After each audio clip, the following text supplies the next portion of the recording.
subscribe, like, and share. Terima kasih. Assalamualaikum warahmatullahi wabarakatuh. Waalaikumsalam warahmatullahi wabarakatuh. Alhamdulillah. Alhamdulillahil jabbaril qahhar, al-azizil ghaffar, khaliqil jannati wan nar. Wassalatu wassalamu ala sayyidina wa maulana Muhammadinil mukhtar wa ala alihi wa ashabihil adhar. Amma ba'du. Saudara-saudara kaum muslimin rahimakumullah.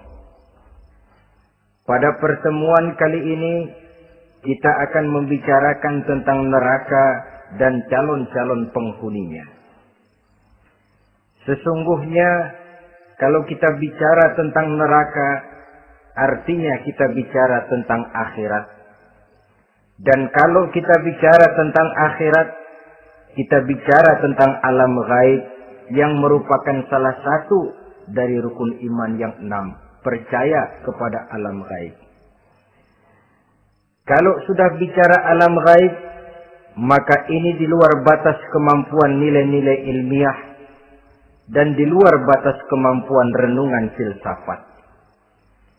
Ilmu pengetahuan akan buntu kalau sudah membicarakan alam gaib. Artinya, kehidupan di akhirat itu tidak bisa diteliti secara ilmiah. Filsafat pun akan ngambang kalau sudah membicarakan kehidupan di alam gaib. Karena itu kalau kita kembali kepada logika, jika kita ingin mengerti tentang caranya membuat bangku, kita pergi ke tukang bangku dan bertanya kepadanya.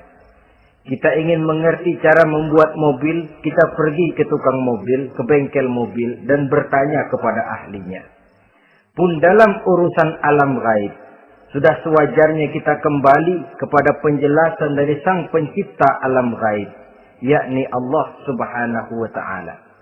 Dan melalui kitabullah Al-Quranul Karim, Allah telah menjelaskan masalah-masalah gaib berupa kehidupan di surga dan neraka itu secara jelas dan pasti. Dengan kata lain, di dalam membicarakan tentang neraka ini, yang menjadi dasar daripada pemikiran kita adalah rasa iman kepada Allah subhanahu wa ta'ala.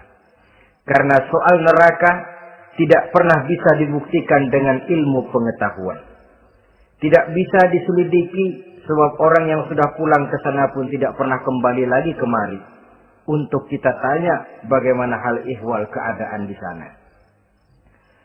Saudara-saudara kaum muslimin rahimakumullah.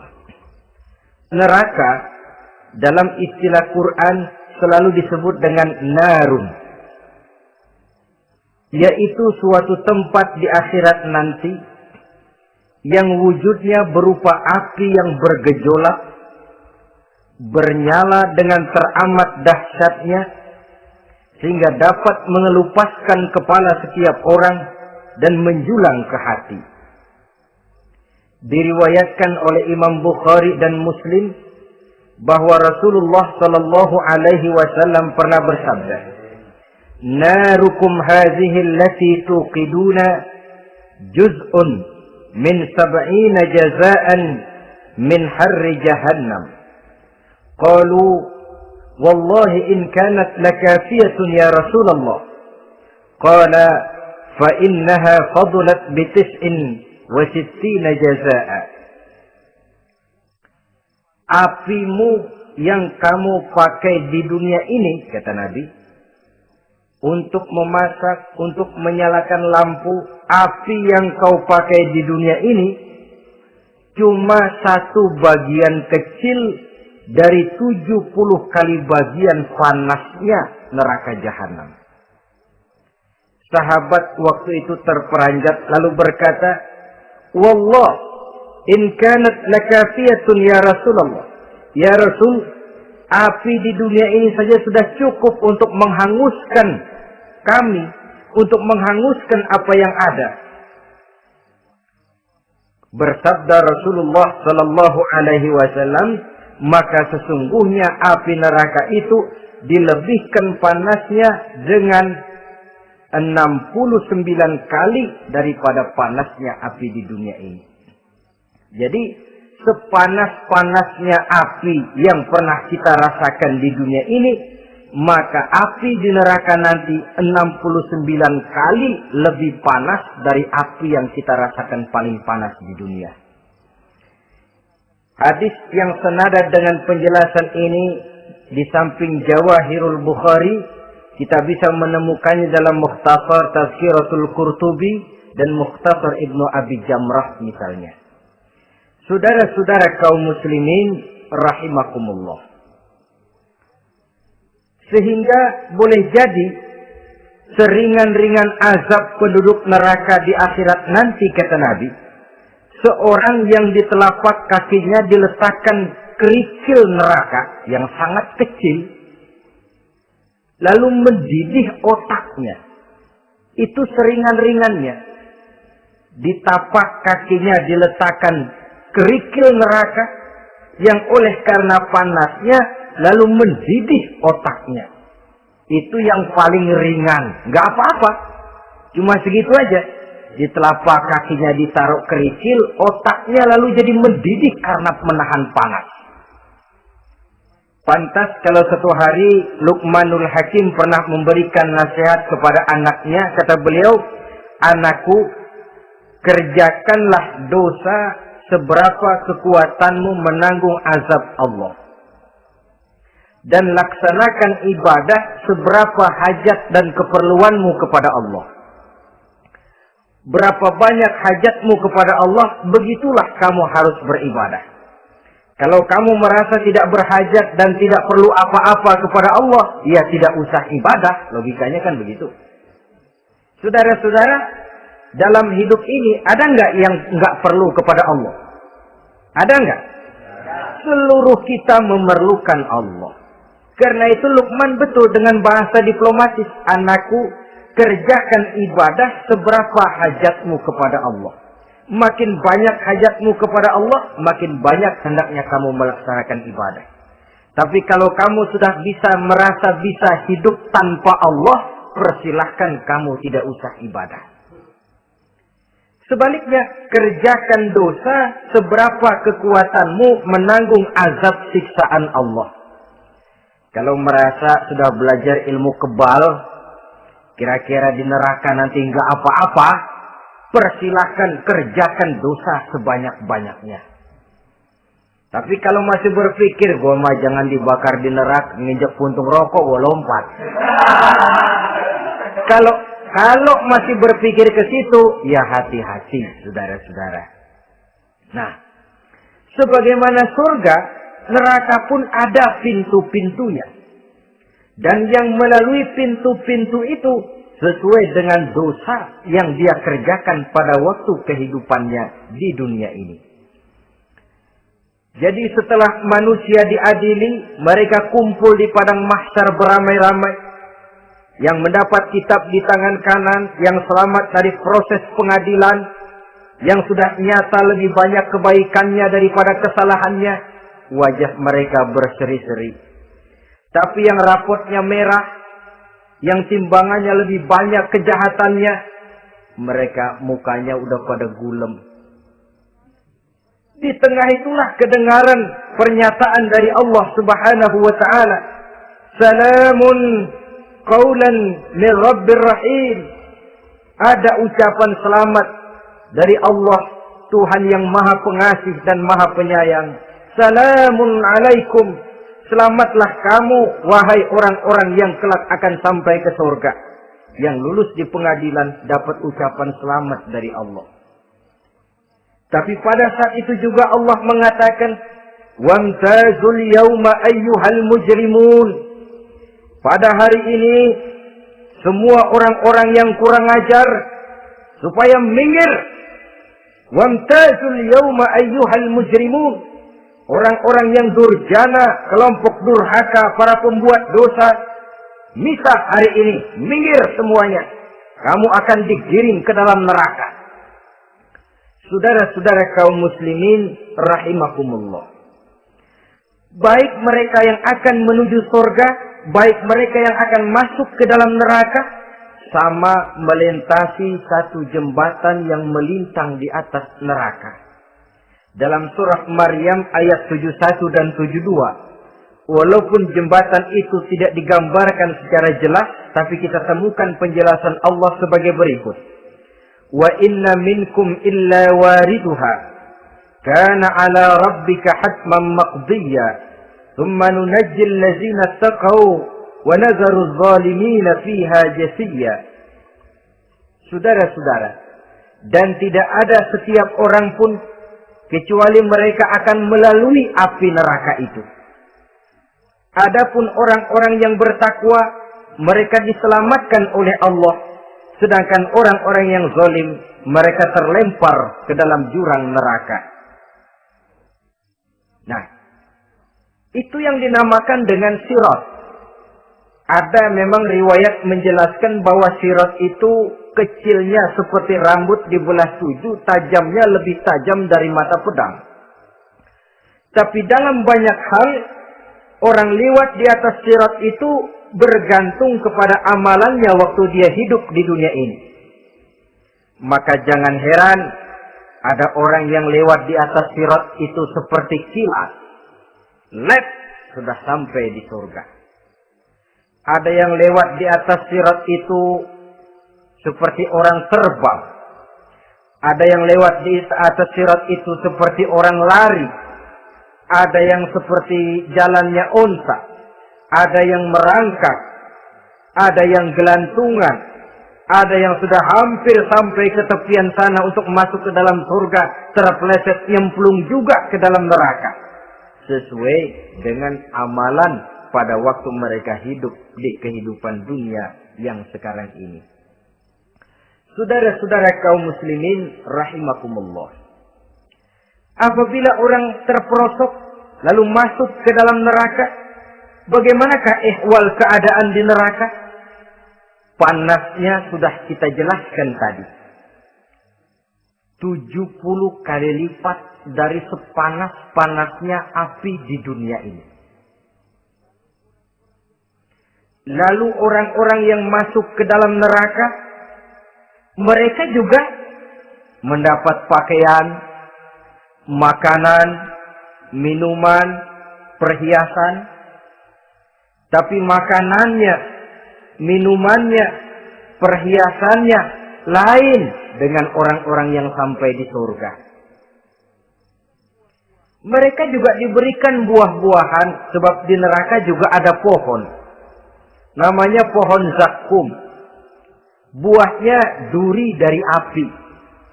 Dan itu yang akan jadi lalap makanannya orang-orang neraka. Di dalam surah As-Saffat ayat 64-65 Allah Subhanahu wa taala menjelaskan, "Innaha sajaratun takhruju fi aslil jahim, tal'uha ka'annahu ru'usus sayatin." Sesungguhnya pohon zakum itu adalah satu pohon yang akarnya keluar dari dasar neraka, yang buahnya seperti kepala setan. Ini sudah untuk bahasa yang sangat menyeramkan ini. Pohon itu tumbuh dari dasar neraka, buahnya mirip kepala setan. Itu akan dijadikan makanannya orang-orang yang ada di dalam neraka. Perhiasannya apa? Surah Al-Insan ayat 4. Inna a'tadna lil kafirina salasilan wa aghlalan wa sa'ira. Sesungguhnya kami sediakan bagi orang-orang kafir itu di dalam neraka segala macam rantai, cambuk-cambuk dan belenggu-belenggu neraka terbuat dari api neraka, siap untuk merantai, membelenggu dan mencambuk mereka. Jadi dikasih perhiasan, lehernya dikalungin rantai, tangannya dipakein belenggu, ada cambuk-cambuk yang seluruhnya terbuat dari api neraka. Begitu mereka sampai ke pintu neraka yang namanya malaikat Zabaniyah, penjaga neraka, udah bukan main gemesnya dah. Ya, nyambutnya nggak ada ramahnya, lain sama malaikat Ridwan, penjaga surga. ramah, murah senyum. Begitu orang mau masuk surga, salamun alaikum tibtum fadkhuluha khalidin. Keselamatan atas kamu, sungguh kamu telah beruntung. Sekaranglah masuk kamu ke dalam surga dan kekalah tinggal selama-lamanya di sana. Ramah, murah senyum, selamat datang, selamat tiba di tempat yang penuh kenikmatan. Mari persilahkan. Ini malaikat Ridwan. Malaikat Malik, malaikat Zabaniyah lain lagi. Dia nungguin pabrik.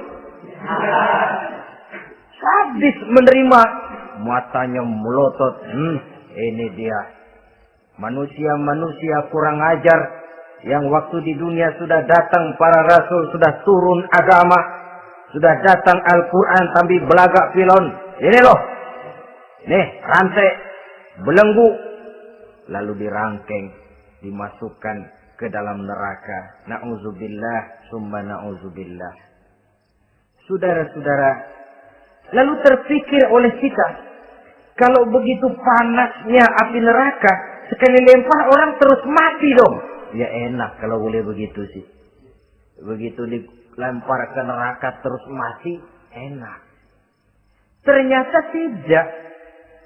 Kepedihan neraka adalah kepedihan yang kekal dan terus menerus. Tidak satu saat pun orang-orang di dalam neraka pernah merasakan kesenangan. Tidak sesaat pun. Kali semenit kayak ngaso. Enggak, terus menerus berada dalam kepedihan yang tiada tara. Al-Quran menjelaskan kullama nadijat juluduhum baddalnahum juludan ghairaha. Apabila hancur kulitnya, kami ganti dengan kulit yang baru. Supaya apa? Liyazukul azab. Biar dia rasain azab. Tuh, rasain dulu. Hancur kepalanya, buletin lagi. Hancur kulitnya, bikin lagi. Berantakan isi perutnya, disempurnakan lagi, digiling lagi. Terus menerus begitu. Tidak sedetik pun penduduk neraka itu pernah mengalami istirahat. Barangkali pakai jam istirahat lumayan. Ini enggak ada. Ada bel, keneng, istirahat, azab dicabut. Tidak. Terus menerus dan selalu begitu. Satu detik saja pun mereka tidak pernah istirahat dari siksaan dan azab yang mereka terima. Saudara-saudara kaum muslimin rahimakumullah. Lalu bagaimana keadaan mereka? Ada orang-orang di dalam neraka itu yang dikenakan pakaian dari api neraka. Luar biasa. Dikasih pakaian dinas dari api.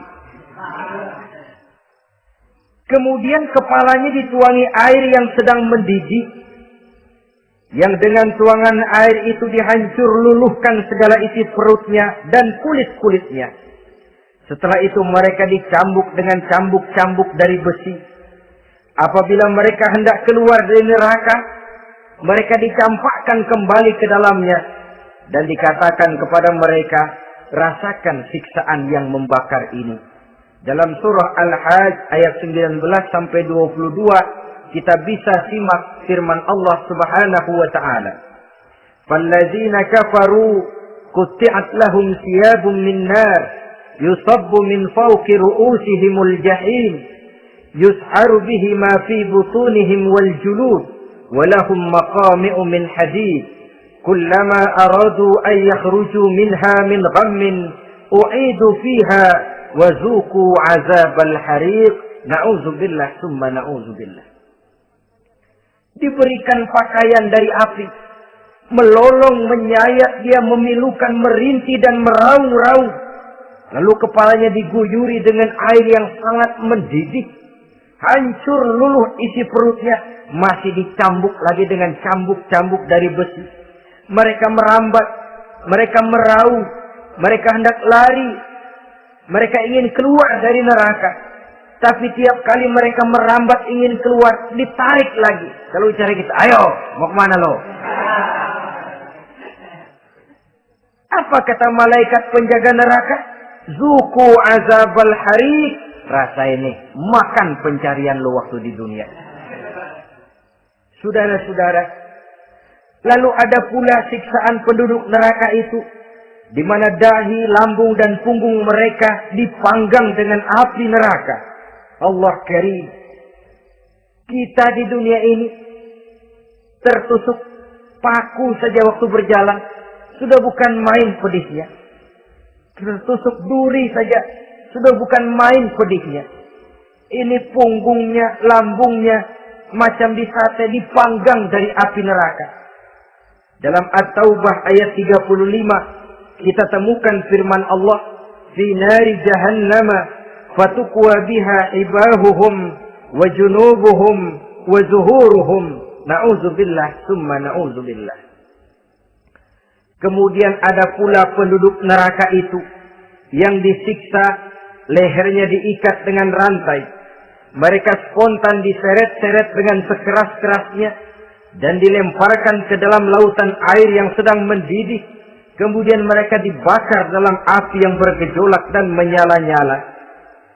Pada surah Al-Mu'min ayat 71 dan 72 Allah Subhanahu wa taala menjelaskan, "Izil aghlalu fi a'nakihim wassalasil yushabuna fil hamim thumma fin nari yusjarun."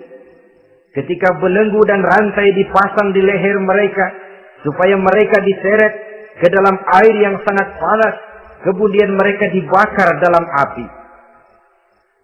Ada lagi penduduk neraka yang dipegang jambulnya lalu diseret ke tengah-tengah neraka, kemudian kepalanya digerujugi dengan air yang mendidih seperti yang dijelaskan dalam surah Ad-Dukhan ayat 47 dan 49. Pendeknya, azab dan siksaan neraka itu sesuailah dengan amalan dosa yang dikerjakan manusia pada waktu kehidupan di dunia ini. Maka dalam puncak perjalanan Mi'raj misalnya, kepada Rasulullah sallallahu alaihi wasallam diberikan berbagai macam penglihatan sebagai contoh dan tamsil dari kehidupan di dunia ini. Sejak dari penglihatan di jalan sampai kepada penglihatan surga dengan segala kenikmatannya dan neraka dengan seluruh azabnya, seluruhnya merupakan contoh teladan. Misalnya dalam perjalanan ketika hendak Mi'raj itu, sebelum berangkat Rasul disodorkan 2 minuman. Segelas berisi arak, segelas lagi berisi susu. Kata malaikat Jibril, "Ambillah salah satu minuman itu ya Muhammad." Lalu Rasul dengan tidak ragu-ragu, mantap betul beliau mengambil gelas yang berisi susu, lalu beliau minum. Setelah beliau minum itu, malaikat Jibril berkata, "Shaddaqta ya Muhammad." Engkau telah benar Muhammad.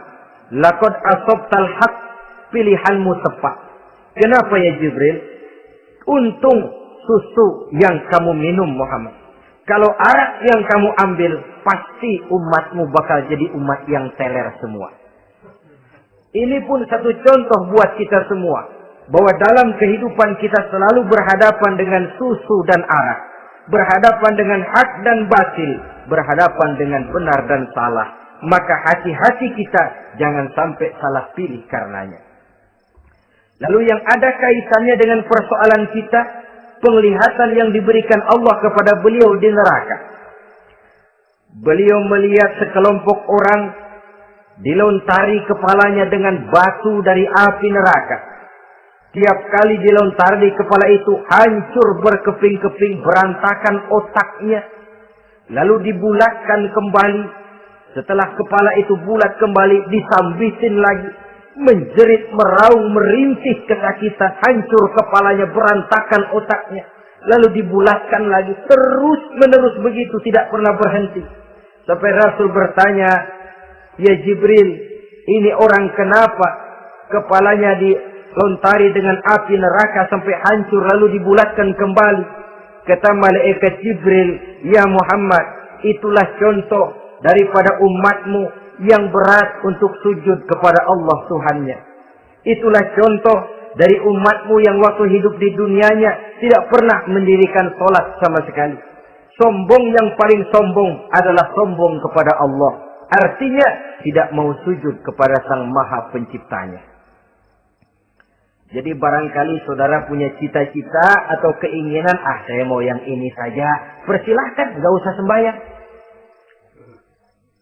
Lalu ada lagi sekelompok kaum, perutnya besar, sebesar rumah, dililit dengan kala dan ular dari api neraka, diseret-seret dia di jurang neraka, dipatoki ular, hancur perutnya, dibulatkan lagi perut itu, diseret kembali, hancur lagi, dibulatkan lagi, terus menerus seperti itu.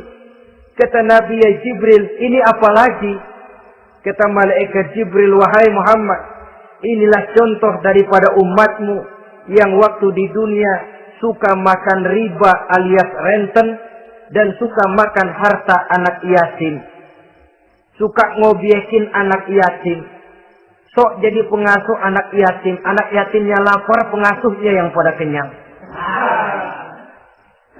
Saudara hadirin yang saya muliakan, orang yang makan riba alias renten, orang yang makan harta anak yatim, begitu gambaran yang diperlihatkan kepada baginda Rasulullah Sallallahu Alaihi Wasallam. Sebagian lagi ada penduduk neraka yang kukunya terbuat dari tembaga dari api neraka. Panjang sangat kukunya itu. Lalu mencakar-cakar mukanya sendiri. Hancur mukanya, berantakan, dicakari oleh kukunya itu. Lalu dibulatkan lagi. Dicakar lagi. Hancur lagi. Dibulatkan lagi. Pengangguran benar nih orang. Muka sendiri, dicakarin sendiri. Ya Jibril, ini tamsil apa Jibril? Ya Muhammad, itulah contoh dari umatmu yang pada waktu di dunianya nggak pernah rukun sama sesama saudaranya muslim. Suka nyari aib orang lain. Suka ngejelekin orang lain, padahal orang lain itu saudaranya seakidah. Kan sama dengan nyakar muka sendiri namanya. Menepuk air di dulang, terpercik muka sendiri. Kejelekan saudaranya dikorek-korek, aib saudaranya diobral di pasar umum. Orang macam itu nanti tangannya akan tumbuh kuku panjang dari tembaga yang akan mencakar dan mengoyak-ngoyak mukanya sendiri. Itu kita bisa lihat nanti. Oh, ini yang waktu di dunia suka ngorek-ngorek kesalahan orang tuh lagi pada nyakarin mukanya. Oh, begitu. Saudara-saudara kaum muslimin rahimakumullah. Oleh karena itu Nabi ajarkan kita, tuba liman shaghalahu aibuhu an uyubin nas. Beruntung orang yang aib dan kekurangan pada dirinya menyebabkan dia sibuk sampai enggak sempat ngorek-ngorek aib dan kekurangan orang lain. Introspeksi. Beruntung orang yang celak dirinya menyebabkan dia sibuk dan tidak sempat ngorek-ngorek aib pada diri orang lain. Ada pula di antaranya dilihat oleh Rasul, di antara penduduk neraka itu orang yang lidahnya terjulur memanjang. Kemudian dipotong lidah itu dengan gunting dari api neraka. Menjerit dan memekik ia menahan sakit yang tiada tara. Sampai Rasul bertanya kepada malaikat Jibril, kalau ini tamsil apa lagi ya Jibril? Kata malaikat Jibril, wahai Muhammad, inilah contoh dari umatmu, orang-orang yang waktu di dunia tidak pandai menjaga lidahnya, suka menggunjing orang, suka memfitnah orang, suka ghibah dan namimah, suka ngomongin orang di belakang yang bersangkutan. Maka hari ini lidahnya menjulur menjadi panjang dan dipotong dengan gunting dari api neraka. Lalu Rasul juga melihat sekelompok orang perempuan tergantung rambutnya dari gantungan api neraka. Kemudian dipanggang dari duburnya sampai ke atas kepalanya dengan tombak dari api neraka, meraung dan merintih serta mengeluarkan nanah dari kemaluannya. Rasul bertanya, ini apa lagi ya Jibril? Kata malaikat Jibril, inilah perempuan yang waktu di dunia tidak pandai menjaga kehormatan dirinya, ahli zina dan tukang umbar, saudara-saudara kaum muslimin rahimakumullah, banyak lagi tamsil-tamsil yang dicontohkan dalam puncak perjalanan Mi'raj yang seluruhnya merupakan peringatan bagi kita umat Rasulullah sallallahu alaihi wasallam. Nah, kemudian sekarang marilah kita bicarakan neraka itu satu demi satu.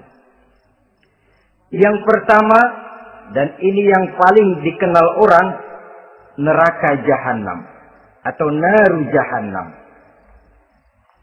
Siapa yang dijelaskan Allah akan menjadi penghuni neraka Jahannam ini?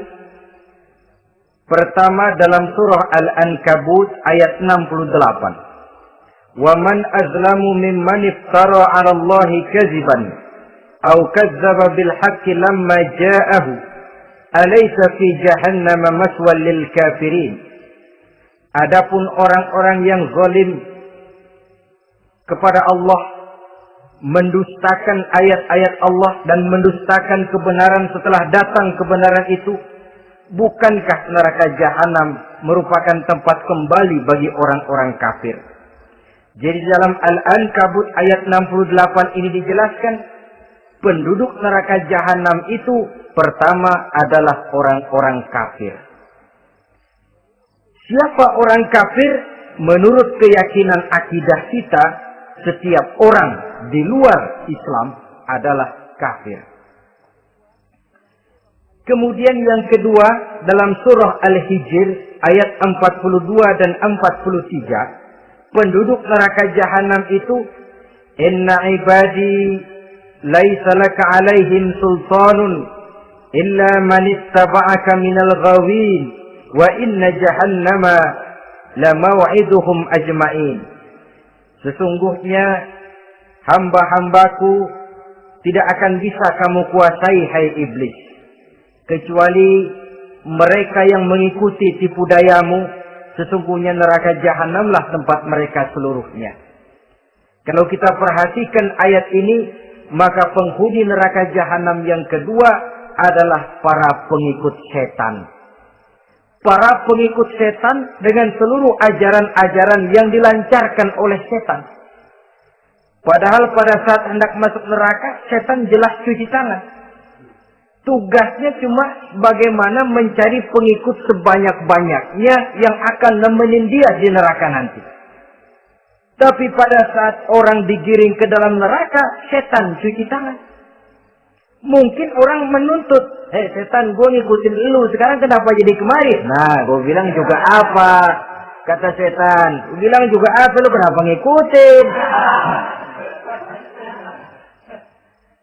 Dan setan ini menebar ranjau dalam segala bentuknya, dengan segala macam caranya. Para pengikut setan yang menjauhi tuntunan agama, memperturutkan hawa nafsunya. Setan membisiki manusia lewat minuman keras. Setan masuk manusia lewat judi, lewat zina, lewat kenikmatan yang melalaikan orang dari kehidupan akhirat dan selanjutnya. Dengan segala macam jalan. Kadang-kadang dalam ibadah setan juga masuk. Kalau tidak ditimbulkannya takabur, ditimbulkannya sikap ujub dalam diri kita. Timbul rasa diri lebih benar dari orang lain. Dan ini jelek. Timbul rasa nganggap enteng orang lain. Itu kan ujub. Nggak dikelihatannya orang, cuma hatinya aja ngomong sendirian. Kalau gue lihat di kampung ini nggak ada yang kayak gue. Bayangnya kayak ibadahnya kayak udah aing paling nak ya di dia.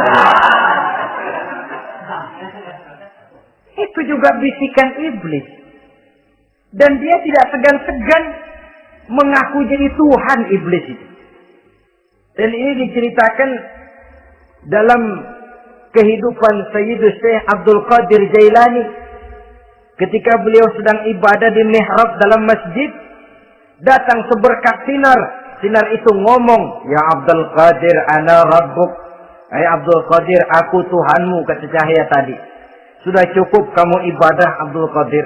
Sembayangmu udah banyak, puasamu udah banyak, jihadmu cukup.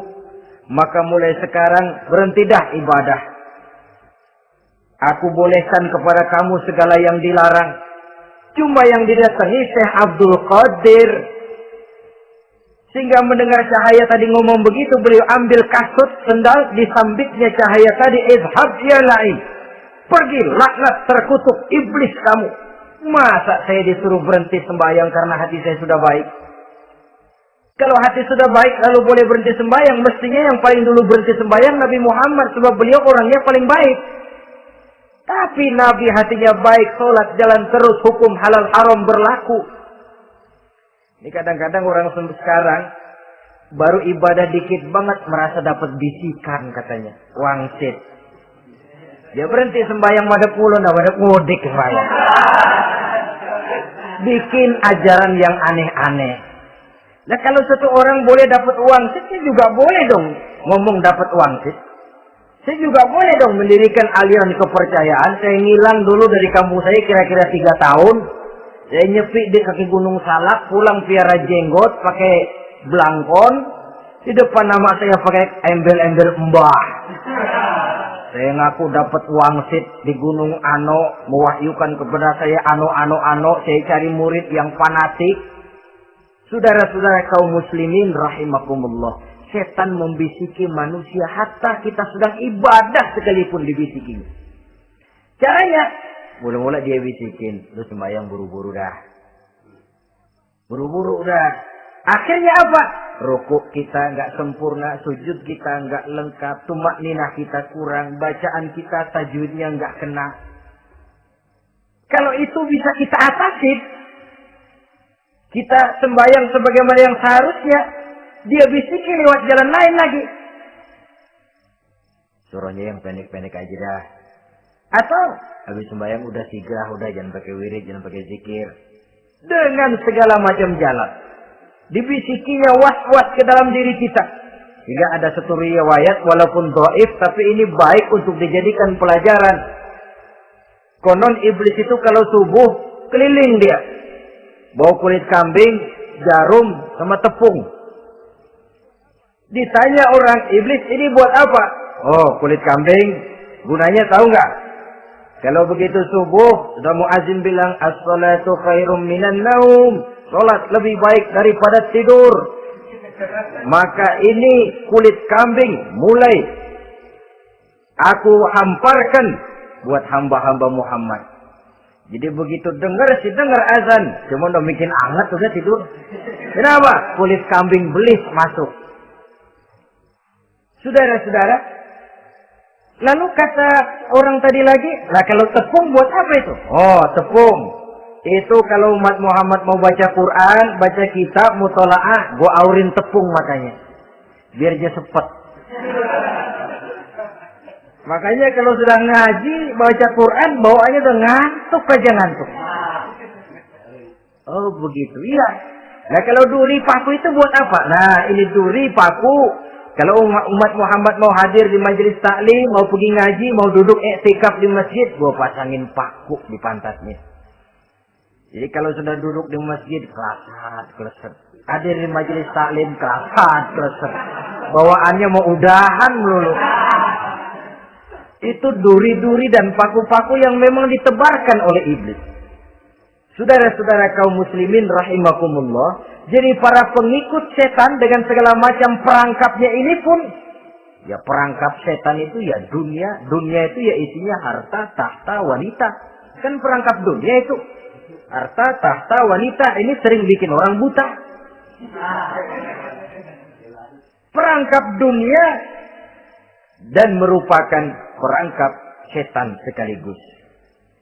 Nah, yang ketiga, penghuni neraka jahanam adalah para pembuat dosa, orang-orang yang durhaka.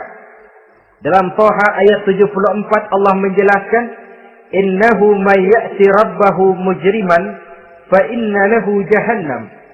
Sesungguhnya orang-orang yang datang menghadap Allah dengan berlumuran dosa, maka sesungguhnya bagi mereka adalah neraka jahanam.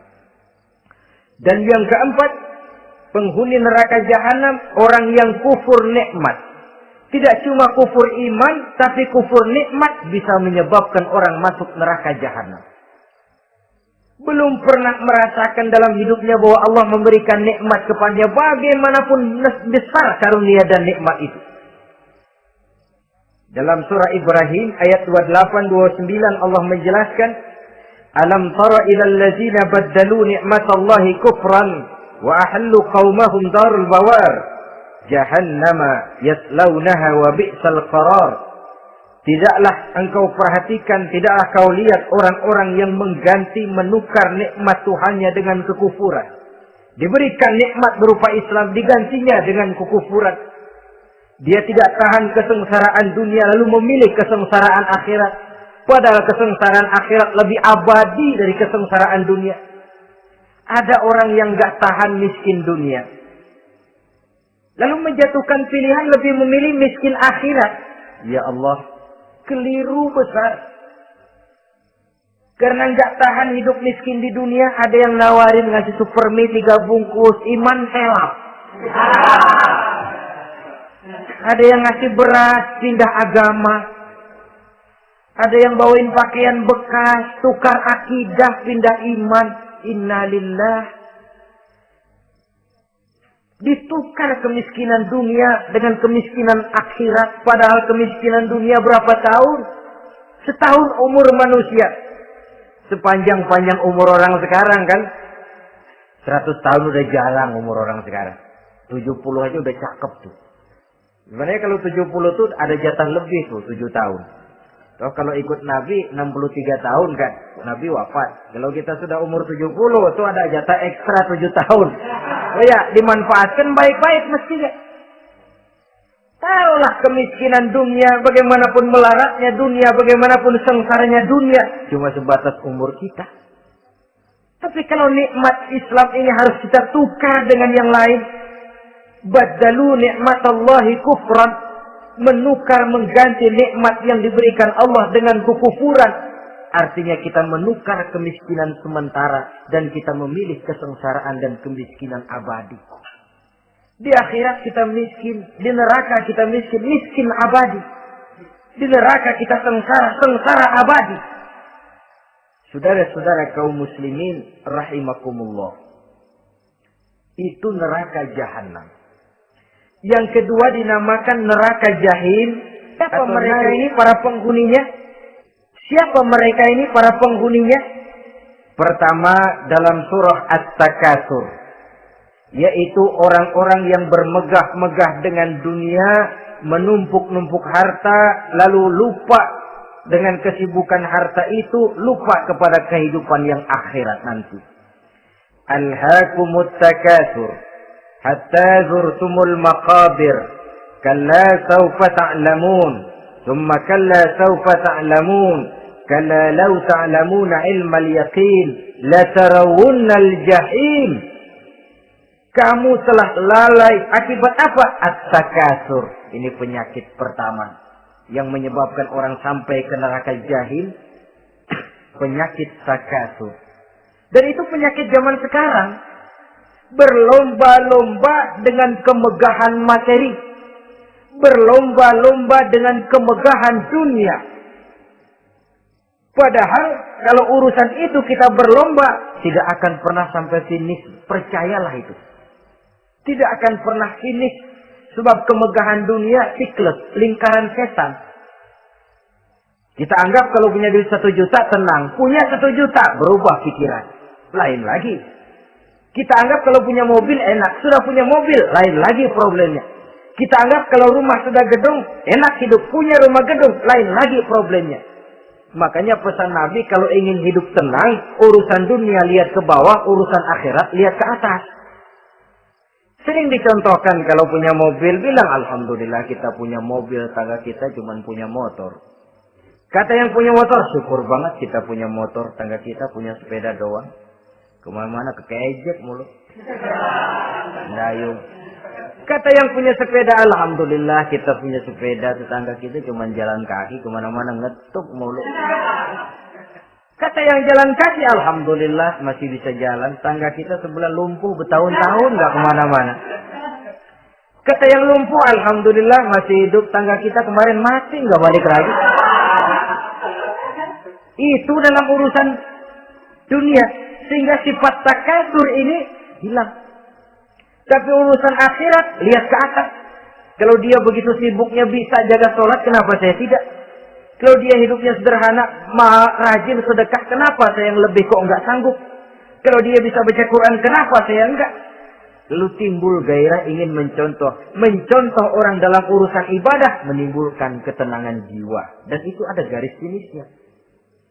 Tapi kalau yang lumpuh lihat yang bisa jalan, lihat yang naik sepeda, yang sepeda naik punya lihat motor, sudah punya motor lihat mobil, lihat pesawat terbang, lihat kereta api. Kapanlah awaknya mau bersyukur? Yang ada kurang saja padahal nikmat itu tidak pernah berhenti. Bukan dilarang orang kaya. Tetapi perlombaan memperkaya diri itu yang dilarang. Karena kalau sudah perlombaan namanya jor-joran sifatnya. Prinsipnya tujuan menghalalkan cara ini yang dijaga oleh agama. Saudara-saudara, selain penyakit takasur yang menyebabkan orang sampai ke neraka jahim, juga perbuatan durjana. Dalam Al-Infitor ayat 13-14, innal abrara lafi na'im wa innal fujjara lafi jahim. Orang-orang yang berbakti, berbuat kebajikan, mereka akan mendapatkan neraka surga naim. Tetapi orang-orang yang fujar, durjana, kurang ajar, durhaka, lafi jahim, mereka akan mendapatkan neraka jahim. Lalu siapa lagi penghuni jahim itu? Orang-orang yang menentang dan menantang ayat-ayat Allah. Wallazina sa'au fi ayatina mu'ajizin ulaika ashabul jahim. Dan orang-orang yang berusaha menantang ayat-ayat Allah sehingga melemahkan orang-orang yang mau mengikuti rasul-rasul Allah. Menantang ayat Allah dan membuat lemah orang yang mengikuti rasul. Melemahkan semangat orang yang mau mengikuti khitah dan perjalanan Rasul. Kamu bangun masjid, iya. Berat, jangan. Jangan aja kapok. Majelis taklim, pahit. Ngaji, berat, melemahkan ini. Sudah dia rusak, merusak lagi. Kalau rusak kan cuma sendirian. Ini tidak, sudah rusak, merusak. Mu'ajizin, melemahkan orang-orang yang mau mengikuti ayat-ayat Allah. Dan itu tidak jarang zaman sekarang ini. Orang yang melemahkan semangat kita dalam berjuang menegakkan kebenaran. Kita yakin Islam agama yang benar, kita yakin Islam agama yang sempurna. Ada saja orang yang melemahkan semangat kita. Yang berteori bahwa ada ayat-ayat Quran yang tidak relevan lagi dengan situasi dan kondisi. Yang berteori bahwa Nabi Muhammad cuma sebagai manusia biasa yang tidak terlepas kemungkinan dari salah. Pendeknya melemahkan nilai-nilai semangat kita untuk memperjuangkan Islam ini. Ini pun termasuk mu'ajizin. Mereka akan menemukan nanti di akhirat kapling di dalam neraka yang dinamakan neraka jahim. Na'udzubillah summa na'udzubillah. Yang ketiga, saudara-saudara, di antara nama neraka itu adalah neraka hawiyah. Siapa penghuni neraka hawiyah ini? Dalam surah Al-Qari'ah ayat 8-11 dijelaskan secara simpel, wa amma man khaffat mawazinuhu fa ummuhu hawiyah. Adapun orang-orang yang ringan timbangan kebaikannya, maka tempatnya adalah neraka hawiyah. Artinya, orang ini lebih berat timbangan kejahatannya. Sedikit kebaikannya sehingga jadi ringan di timbangan akhirat nanti. Sholat, puasa, zakat. Tapi dosa yang dikerjakan masih lebih banyak ketimbang kebaikan yang dikerjakannya itu. Maka orang semacam ini apabila tidak mendapat syafaat, maka dia akan masuk ke dalam neraka yang namanya neraka hawiyah. Lalu yang keempat, neraka wail. Dalam surah Al-Ma'un ayat 1-7 garis besarnya yang mendapat neraka wail adalah para pendusta agama. Siapa sih pendusta agama itu? Ara'aita allazi yukazzibu bid-din? Tidakkah kamu lihat siapa orang-orang yang mendustakan agama? Mendustakan agama, beragama tapi bohong, sholatnya bohong, hajinya bohong, puasanya bohong, mendustakan agama. Siapa mereka? Fadzalikal ladzi yad'ul yatim. Pertama, orang yang suka menghardik anak yatim. Anak yatim yang lemah, anak yatim yang tidak berdaya, yang hidup dipayungi kemiskinan dan kekurangan, bukan ditolongnya, malah dihardiknya. Jangan lupa, saudara yang sudah 2-3 kali pergi ke Makkah, saudara yang khusyuk dalam sujudnya, saudara yang mantap dalam puasanya, mungkin saja bisa terhalang masuk ke dalam surga. Karena di samping rumah saudara ada anak yatim merintih menahan lapar dan haus. Saudara tahu, saudara mampu, tapi saudara diam saja tidak mau mengulurkan tangan. Mungkin itu yang akan mengganjal saudara untuk masuk ke dalam surga. Wala yahuddu ala ta'amil miskin. Mereka membiarkan fakir miskin, tidak memberikan makan. Kemudian fawailul lil musallin. Mereka juga melalaikan salat. Allazina hum an salatihim sahun. Allazina hum yura'un. Mereka juga riak di dalam amalnya. Saudara hadirin kaum muslimin rahimakumullah. Melalaikan salat, kemudian riak dengan amalnya, termasuk amalan salatnya. Kalau jadi imam, bahasanya dibuat sepasih-pasihnya, surahnya yang panjang-panjang, paling pendek sabbihi sama wadduha. Tapi kalau sholat sendirian cukup qul huwallahu ahad sama inna a'tainakal kautsar. Hilang lagi nilai keikhlasannya. Dan terakhir, mereka enggan untuk membayar zakat. Yang memenuhi ciri-ciri inilah yang dikatakan sebagai pendusta agama. Menghardik yatim, membiarkan fakir miskin, melalaikan sholat, riya, dan enggan membayar zakat. Mereka divonis mendapat neraka wail seperti dalam surah Al-Ma'un ayat 1 sampai dengan 7. Saudara-saudara kaum muslimin rahimakumullah. Yang kelima, neraka sa'ir. Neraka sa'ir ini pertama buat mereka yang memakan harta yatim. Kalau tadi tidak mau membantu, ini malah membantu tapi tujuannya malah ngobyekin anak yatim. Mereka yang memakan harta yatim dalam An-Nisa ayat 10. Innal ladzina ya'kuluna amwalal yatama zulman innama ya'kuluna fi butunihim nara wa sayaslawna sa'ira. Sesungguhnya orang-orang yang memakan harta anak-anak yatim dengan zalim, mereka sebenarnya telah memakan neraka, memasukkan api neraka ke dalam perutnya. Mereka akan dilontarkan ke neraka sa'ir. Selain itu, orang-orang yang mengingkari apa yang diturunkan oleh Allah Subhanahu wa Ta'ala, mengingkari kebenaran Quran, mengingkari Rasul, pendeknya mengingkari Islam, dijelaskan dalam surah Luqman ayat 21. Yang keenam, saudara-saudara, yang dinamakan dengan neraka lago namanya. Pertama, untuk pembangkang dan orang yang menjauhi agama. Yang kedua, orang yang berpaling dari kebenaran. Dan yang ketiga, orang yang suka menumpuk-numpuk harta dan menyimpannya. Tidak mau membayar zakat, infak, apalagi sedekah. Ini kita temukan penjelasannya dalam surah Al-Ma'arij ayat 15 dan 17. Yang ketujuh, dinamakan neraka Sakor. Siapa penghuni neraka Sakor ini? Pertama, orang yang tidak pernah sholat. Yang kedua, tidak pernah memberi makan orang-orang miskin. Yang ketiga, ahli membicarakan yang batil. Strategis betul dia, ulung kalau sudah mengatur kebatilan.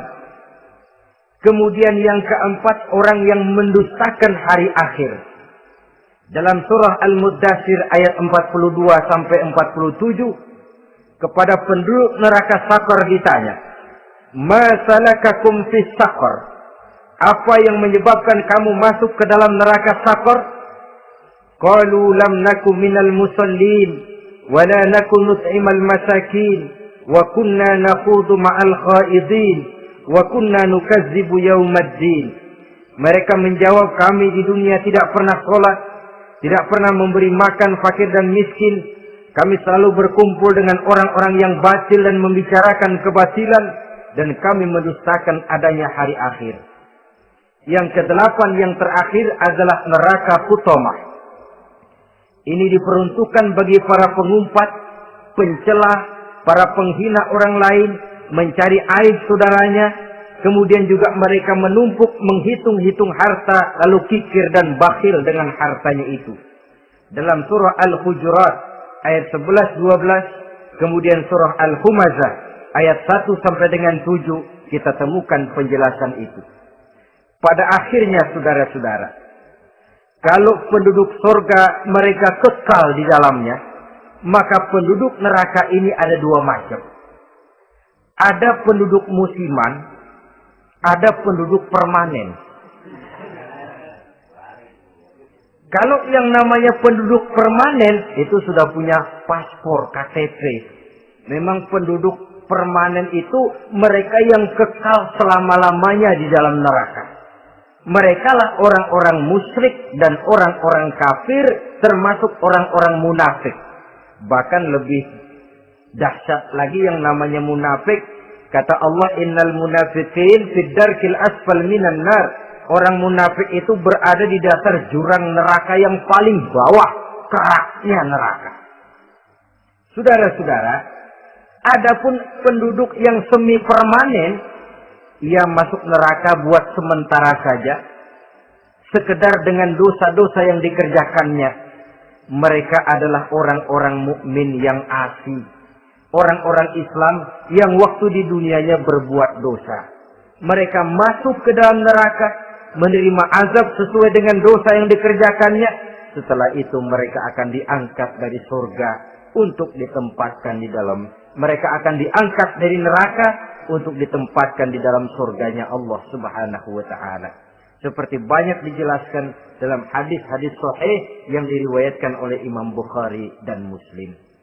Nah, inilah sekelumit tentang neraka dan calon-calon penghuninya. Mudah-mudahan Allah jauhkan kita. Allah jauhkan anak cucu kita. Allah jauhkan seluruh keluarga kita dari neraka dan dari azab neraka. Terima kasih dan mohon maaf. Wassalamualaikum warahmatullahi wabarakatuh. Waalaikumsalam warahmatullahi wabarakatuh.